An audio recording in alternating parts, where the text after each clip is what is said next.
Heading लिखिए आप, solid state.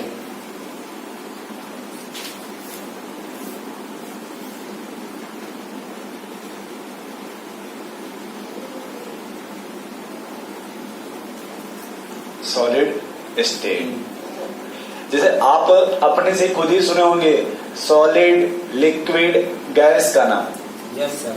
कि कोई भी अगर सॉलिड, लिक्विड या गैस है, अगर हम पार्टिकल के हिसाब से एक तरह से मान के चलते हैं तो जो गैस के पार्टिकल्स होते हैं वो दूर दूर चल रहते हैं। जो भी गैस के पार्टिकल होते हैं वो दूर दूर रहते हैं।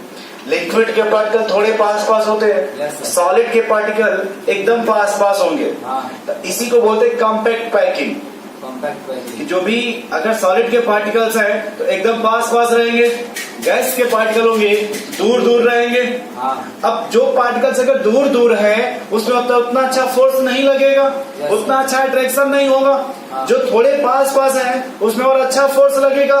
जो एकदम पास पास है उसमें क्या होगा, और अधिक अट्रैक्शन होगा।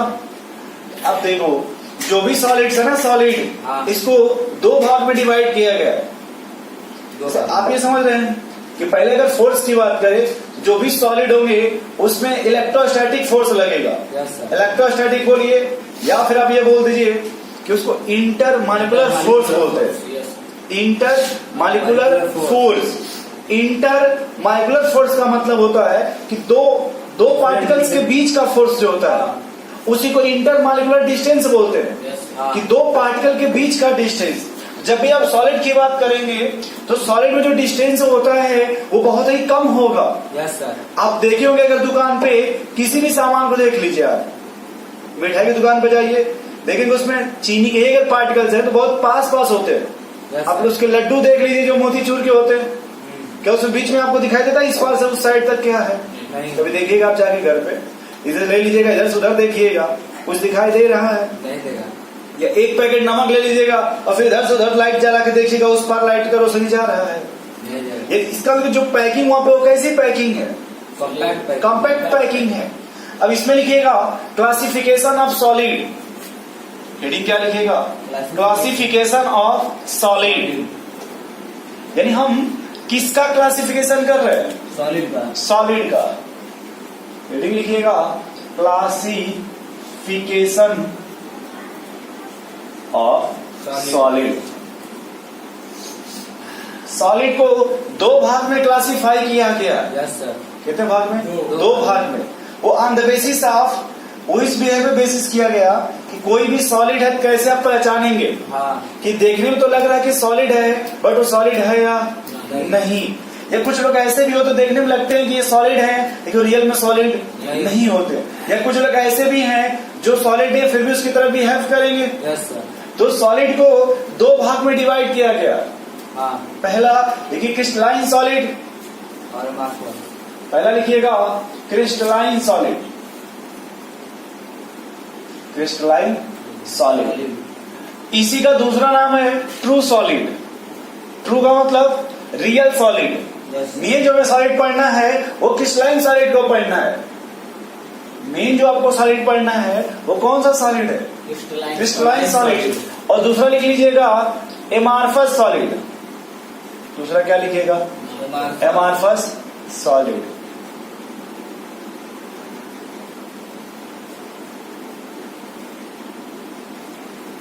इसको क्या लिखिएगा? Amorphous solid.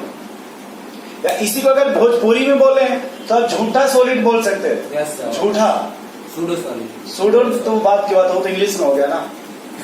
अगर आप भोजपुरी में इसको बोलना चाहेंगे तो ये आपका रियल सॉलिड हुआ, जबकि आपका झूठा हुआ। मक्कार, बेईमान बोल सकते हैं आप। तो इसी को बोलते हैं कि यहाँ तो आप एमार्फस सॉलिड बोलिए, ये ट्रू सॉलिड है। तो इसको स्यूडो सॉलिड बोलते हैं। Pseudo solid. स्यूडो मतलब झूठा। Yes sir. भोजपुरी में लिख लीजिएगा स्यूडो का मतलब झूठा। फिर दूसरा सुनिए, आप अगर कभी हिस्टोरिकल बिल्डिंग का नाम सुने? Historical building. वह बिल्डिंग जो बहुत दिनों की बनी होती है, बहुत पुरानी बिल्डिंग है। उनके जब कांच को आप ध्यान से देखेंगे ना, जो शीशे की खिड़की लगी होती है तो ग्लास का लगा होता है, उसे आप ध्यान से देखेंगे हिस्टोरिकल बिल्डिंग को तो ऊपर से वो जो है ना पतला होता है कांच, और जैसे से आप बॉटम पे जाएंगे वो धीरे धीरे मोटा होते रहता है। मोटा होते हैं। जी, उसमें ये होता है सर कि अगर वो कांच 20-25 साल पहले का लगा हुआ है, हाँ, ठीक है, तो धीरे धीरे जो कांच है वो पिघलता रहता है, पिघलता रहता है। मेल्ट करता है, और धीरे धीरे जो टॉप पर से बॉटम पे मोटा होने लगता है, चौड़ा होने लगेगा। जैसे आपकी कोचिंग में कांच लगा हुआ देखें ग्लास, हाँ, वो जो खिड़की में ग्लास लगा हुआ है वो टॉप पे आपको एकदम पतला मिलेगा और बॉटम पे चौड़ा मिलेगा, क्योंकि वो जो कांच है ना कांच, थोड़ा थोड़ा उसमें लिक्विड की तरह फ्लो होता है। इतना फ्लो नहीं होगा कि आप, हाँ, नीचे की तरफ, क्योंकि आप ही सोचिए कि अगर कुछ भी है, अगर प्लास्टिक है, हीट करेंगे तो पिघलेगा कि नहीं? हाँ, पिघलेगा। तो अगर आप माचिस से जलाते हैं तुरंत देख लेते होंगे, हाँ, लेकिन सनलाइट से वही जब रोशनी उस पर आएगी तो धीरे धीरे पिघलेगा, उसको पिघलने 10-15-20 साल लग जाएंगे। तो इसीलिए इसका दूसरा नाम है सुपर कूल्ड लिक्विड। जी, सॉलिड नहीं, सुपर कूल्ड लिक्विड। ये यही याद रखिएगा कि जो भी आपका हिस्टोरिकल बिल्डिंग है, कौन सी बिल्डिंग, उसमें जो कांच लगाए जाते हैं वो 10 साल 15 साल 20 साल के बाद आप अगर उसको देखेंगे तो टॉप पे आपको पतला मिलेगा और बॉटम पे थोड़ा थोड़ा ब्रॉडर मिलने लगेगा। Yes sir. जैसे जैसे बॉर्डर पे पहुंचेंगे वो थोड़ा चौड़ा मिलेगा आपको बॉटम पे। तो ये फिर से आप देखो, आपसे अगर पूछा गया मार्फत सॉलिड, तो उसी को क्या बोल सकते हैं, सूडो सॉलिड, या फिर क्या बोलिए सुपर कूल्ड लिक्विड। अब देखो डिफरेंस, ये दोनों एक ही है, हमारे पास सॉलिड या सूडो सॉलिड। अब आपसे ये कहा गया कि अगर मान लो जहाँ कांच का ग्लास अगर मेल्ट करेगा हिस्टोरिकल बिल्डिंग में तो उसी को आप सुपर कूल्ड लिक्विड बोलेंगे। हाँ, अगर कोई कांच मेल्ट नहीं कर रहा है तो उसे आप सुपर कूल्ड लिक्विड नहीं बोलेगा। तो अगर दोनों में डिफरेंस आपसे कोई पूछे, बोलिएगा सर इसको हिस्टोरिकल बिल्डिंग में यूज किया जाता है। हाँ, इसको जो हिस्टोरिकल बिल्डिंग में जो कांच लगाए जाते हैं हाँ, वो 15 साल 20 साल बाद टॉप पे थोड़े वो नैरो हो जाते हैं, हाँ, बॉटम पे वो ब्रॉडर हो जाते हैं, यस सर, उसी उसे क्या बोलते हैं, सुपर कूल्ड लिक्विड। आप पढ़ोगे अगर किताब तो उसमें लिखा आपको मिलेगा कि अगर ग्लास के पास फ्लो लिक्विड फ्लो होने की टेंडेंसी हो, हाँ, जो ग्लास है उसमें फ्लो होने की टेंडेंसी है, हाँ, तब उसी को हम क्या बोलेंगे, सुपर कूल्ड। अरे पानी फ्लो होता है कि नहीं, हाँ, एक तरफ से अगर जैसे यहाँ इधर से इधर जाता होगा नीचे की तरफ, तो उसी तरह से जब ग्लास मेल्ट करेगा तो बॉटम पे ही तो जाएगा टॉप से, यस सर, ऐसा तो नहीं कि ऊपर जाएगा। नहीं ऊपर नहीं। ये समझ रहे हैं आप। Yes sir. तो एक को याद रखिएगा कि पहला आपका क्या है, क्रिस्टलाइन सॉलिड, दूसरा क्या है एमार्फस। बोलिए, अगर कभी आप लोग बायोलॉजी पढ़े होंगे यस सर। तो उसमें एक चैप्टर है मॉर्फोलॉजी।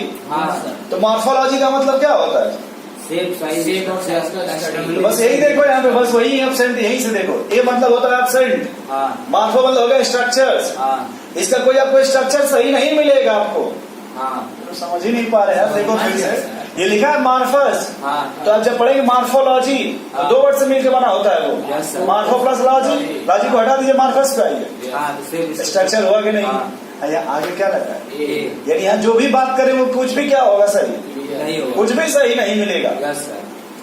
क्योंकि यहाँ जैसे आपसे कहा जाए भाई कुछ सरकार ऐसी है जो पार्टी वाले ईमानदार हैं, हाँ, कुछ ऐसे हैं जो मक्कार हैं, यस सर। तो बस वही याद रखो कि जो ईमानदार होंगे किसमें रहेंगे, और यहाँ पे क्या होंगे। दूसरी बात याद सुनो, कभी दर्शन वर्शन करने गए हैं कहीं पे आप लोग, हाँ, कहीं मंदिर वगैरह या फिर कहीं वगैरह, यस सर। तो आप लोग दर्शन वहाँ कैसे करते हैं, अगर बहुत बड़ा मंदिर है तो लाइन लगा।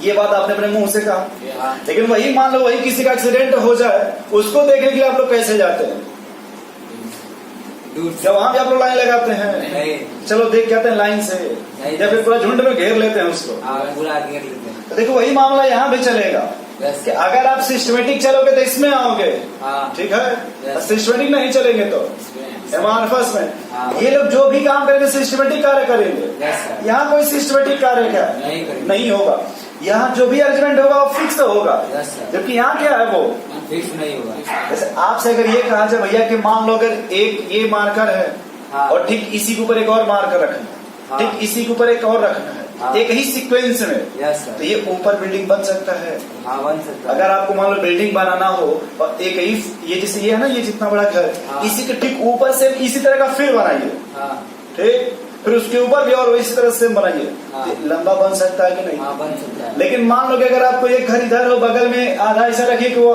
उसका मतलब आधा इधर आधा बगल में लटका दीजिए, फिर आधा उसका इधर फेंक दीजिए, तो वो ऊंचा बन सकता है? नहीं बन सकता, गिर जाएगा। इसीलिए जब देखो आप एग्जाम, कभी सुनो एग्जाम टेस्ट कर दिए आप लोग? Yes sir. दो तरह के टेस्ट होते हैं, एक आपके क्लास का टेस्ट होता है, कभी कभी आप देखो रियल टेस्ट होता है। हाँ। अगर आप कहीं का फॉर्म वगैरह फिलअप करते हो हाँ। तो आप बहुत सिस्टमेटिक टेस्ट होता है। Yes, sir। आपका स्लिप लगा रहेगा कि आपको वहीं जाके बैठना है। हाँ नहीं देखे? Yes, sir। तो वहाँ पे ऐसा होता है कि एक ऐसा अरेंजमेंट होता है कि सबके बीच का डिस्टेंस लगभग बराबर होता है। Yes sir. अगर जितना पहले और दूसरे के बीच में डिफरेंस है, उतना ही दूसरे तीसरे के बीच में डिफरेंस रहेगा। हाँ हम एक सिस्टमेटिक टेस्ट की बात कर रहे हैं। Yes sir. वही जब आपके क्लास में टेस्ट होता है तो एक लाइन से इधर बैठ गए, हाँ। फिर इधर से बैठ गए, फिर मौका मिला बीच में से। Yes sir. नहीं ऐसा होता होता है। है। तो अगर सिस्टमेटिक बात करेंगे तो लाइन्स इसमें बात करेंगे तो सही समझ पा रहे हैं। अगर मान लो एक नाम सुने होंगे आप, हीट ऑफ फ्यूजन, ये फिजिक्स में पढ़ोगे थर्मोडायनामिक्स में, थर्मोडायनामिक्स। हाँ। उसमें ये बोला जाएगा हीट ऑफ फ्यूजन का मतलब हुआ कि किसी चीज को अगर मेल्ट कराना हो तो आपको कितना एनर्जी का रिक्वायरमेंट होगा। अगर बल्ब को पिघलाना होगा कुछ हीट देना पड़ेगा, उसी को हीट ऑफ फ्यूजन बोलते हैं। हाँ चीजें निकलता है। जी जी धन्यवाद। तो यहाँ जो हीट ऑफ फ्यूजन होगा वो फिक्स होगा, हाँ फिक्स होगा। जबकि यहाँ पे हीट ऑफ फ्यूजन फिक्स नहीं होता। इसकी वो कैरेक्टरिस्टिक प्रॉपर्टी होती है, जबकि इसका कैरेक्टरिस्टिक प्रॉपर्टी क्या है? वो नहीं होती। नहीं है। फिर यहाँ का जब नाम सुनेगा मेल्टिंग पॉइंट, बॉइलिंग पॉइंट का, अगर एक एग्जाम्पल आपसे लिया डायमंड का, हाँ तो जब तक आप पढ़ोगे वो कार्बन फैमिली, डायमंड का melting point, boiling point fix होता होगा। हाँ लेकिन यहाँ पे तो फिक्स नहीं मिलेगा। Yes sir. किसमें? MR1। क्योंकि इसका यही नाम है, ये झूठे होते हैं। हाँ ये कैसे होते? झूठे। या ऐसे बोल सकते हो रिवर्स ऑफ क्रिस्टलाइन हाँ। या opposite of crystalline. Yes sir. ये जो कहेगा ये सही है, तो क्या बोलेंगे? गलत है। गलत है। अगर वो कहेगा भैया लाइन से चलो, तो कहेंगे हम नहीं जाएंगे। हाँ वो कहेगा लाइन से एग्जाम दीजिए, कहेंगे हम नहीं देंगे। Yes sir. वो कहेगा हमको, अगर वाटर का नाम सुनेंगे आप लोग, यस सर। बॉइलिंग पॉइंट कितना होता है? 100 डिग्री। फिक्स है ना 100। हाँ इसमें जब जाओगे तो आपको 100 एग्जैक्ट 100 को बोलोगे बॉइलिंग पॉइंट। Yes sir. जबकि यहाँ ऐसा कुछ मामला क्या है? नहीं है। अगर ये कहेगा 100 तो कहेगा हम नहीं मानेंगे। Yes sir. ये कुछ भी कहेंगे उस बात पे फॉलो नहीं करेंगे। यहाँ पे ये कहेंगे कि अगर आप टॉर्च जलाते हो कहीं भी, हाँ क्या जलाते हो? टॉर्च। टॉर्च। तो अगर टॉर्च जलाओगे यहाँ पे तो अलग अलग डायरेक्शन से अलग अलग प्रॉपर्टी शो करेगा। जैसे देखो कैसे, मान लो कि अगर आप वहां से टॉर्च जला रहे हैं हाँ तो हो सकता है कि उसकी इस साइड रोशनी तेजी से जाए, हाँ हो सकता है कि वहां से रोशनी इस साइड कम आए, हाँ या हो सकता है कि आप वहीं पर टॉर्च को इधर से ऐसे जलाइए, हाँ तो हो सकता है कि वहां से इधर अलग प्रॉपर्टी शो करे। Yes sir. यहाँ रोशनी नीचे ना है, हाँ तो टॉर्च जो आप जला रहे हो वो लाइट उसमें से आ रहा है। Yes। लाइट फिजिकल प्रॉपर्टी है कि नहीं? हाँ है। बोलो भाई। Yes sir. आज तक आप लोग कभी चाय बनाए हैं चाय बनाए सर। भगोने में या फिर कुकर में, जिसमें आप बनाए यस हो? सर। जब आप चाय को गर्म करते होंगे देखे होंगे आप, हाँ तो कपड़ा क्यों नहीं बॉटम पे उसको लगा के उतारते हैं भगोने को? बॉटम ज्यादा गर्म है। देखो मामला एकदम सिंपल से चल रहा है, एकदम जैसे आप देखो, एकदम आपके लाइफ से रिलेटेड है कि भाई जब उसको आप हीट कर रहे हो तो देखो एकदम बॉटम पे ज्यादा हीट हो रहा है, लेकिन टॉप पे क्या हो रहा है? कम। डिस्टेंस पर डिपेंड किया, डायरेक्शंस पे, हाँ। कि जहाँ पे देखो वहां पे वो ज्यादा हीट कर रहा है, तो ऊपर क्या है? कम। इसमें एक नाम आएगा isotropic, an isotropic. Isotropic and isotropic. Tropical और फिजिकल प्रॉपर्टी। हाँ ट्रॉपिक का मतलब फिजिकल प्रॉपर्टी। आइसो मतलब सेम। तो इसको बोलते हैं आइसोट्रॉपिक। आइसोट्रॉपिक इसका मतलब सेम फिजिकल प्रॉपर्टी।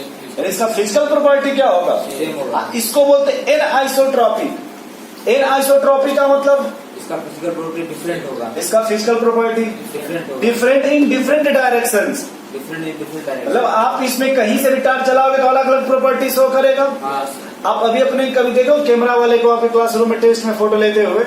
हाँ हाँ नहीं देखे? देखिए भाई अलग अलग एंगल से टेस्ट लेते हैं, देखिएगा कभी ध्यान से। लैब में जब कभी इधर से खींचते होंगे आपका फोटो जब आप टेस्ट देते हो क्लासरूम में, हाँ। कभी उधर से फोटो आपका खींचते होंगे, यस सर। कभी कुछ लोग एकदम फ्रंट से फोटो खींचते होंगे। हाँ। तो फोटो डायरेक्शन पे डिपेंड किया कि नहीं? किया। तो अगर डायरेक्शन पे डिपेंड किया तो क्रिस्टलाइन। नहीं डिपेंड किया तो भाई कोई भी अगर फिजिकल प्रॉपर्टी डायरेक्शंस पे डिपेंड करेगा, हाँ किस पर डिपेंड करेगा? डायरेक्शन पे उसे आप क्या बोलेंगे? Crystalline solid. पर डिपेंड नहीं करेगा तो एमार्फस। Amorphous solid.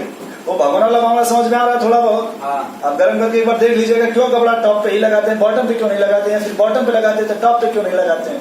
चलो वापस आगे बढ़िए, जल जाए। इसे पहला पॉइंट लिखिए किस लाइन में लिखिए आप, हाईली सिस्टमेटिक अरेंजमेंट। पहला क्या लिखिएगा, हाईली सिस्टमैटिक अरेंजमेंट।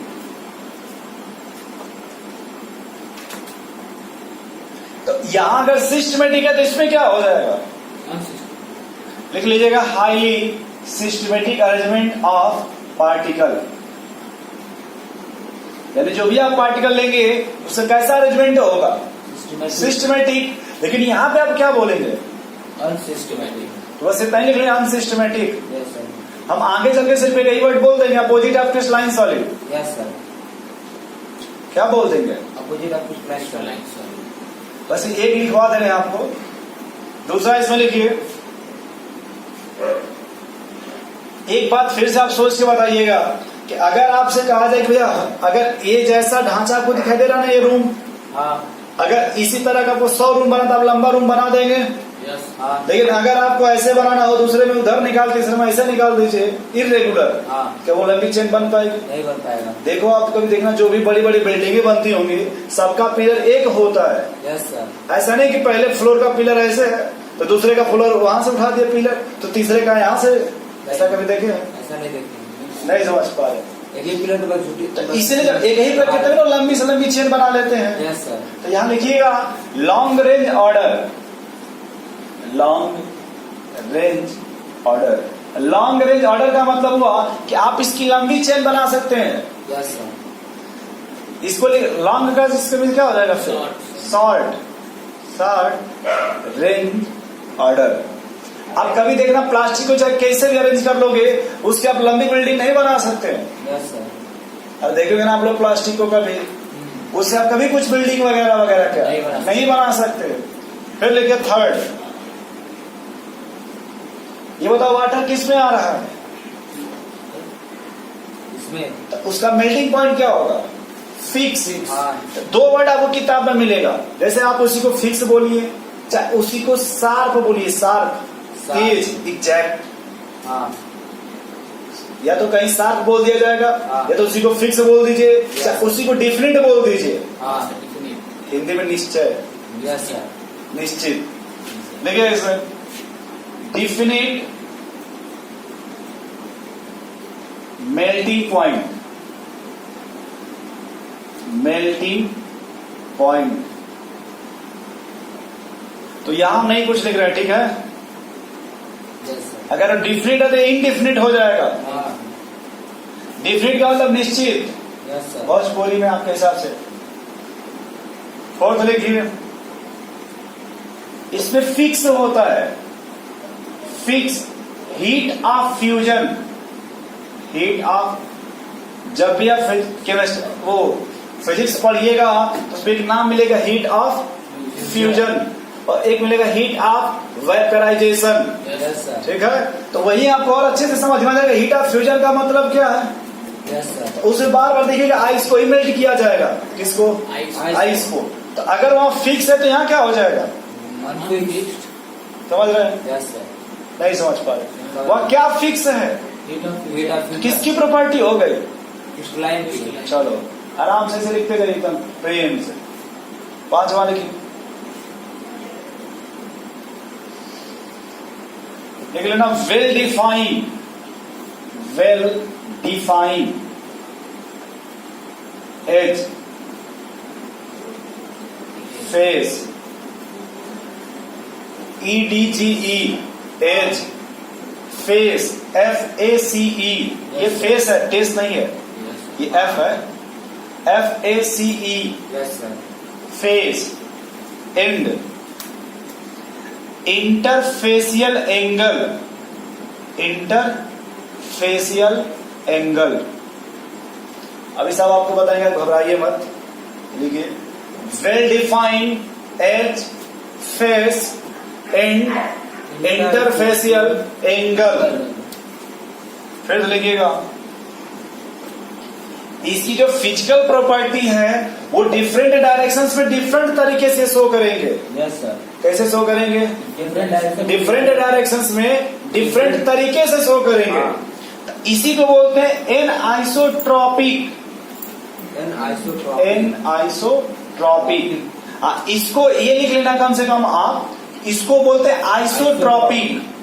इसे क्या बोलते हैं? आइसोट्रॉपिक। आइसोट्रॉपिक। और जल्दी से लिखो आप, एग्जाम्पल नोट कर लीजिए। सिर्फ एग्जाम्पल किसके लिख लीजिए आप? एमारफस के देखो आप, इसमें प्लास्टिक, रबर, प्लास्टिक, रबर, जिसमें आएगा नेचुरल रबर। नेचुरल रबर, कोई भी रबर हो इसी में आएगा, ठीक है? Yes sir. अरे रबर का मतलब ये नायलॉन के नहीं, टायर, ट्यूब आते वगैरह वगैरह, ये सब रबर में आ गए। ये नहीं कि बस आप जो नेचुरल का जो सब आ गए, रबर जो है सब। प्लास्टिक मतलब जितने प्लास्टिक आ रहे हैं, ए टू जेड सब। हाँ। फिर और देखो, ग्लास, पॉलीथीन,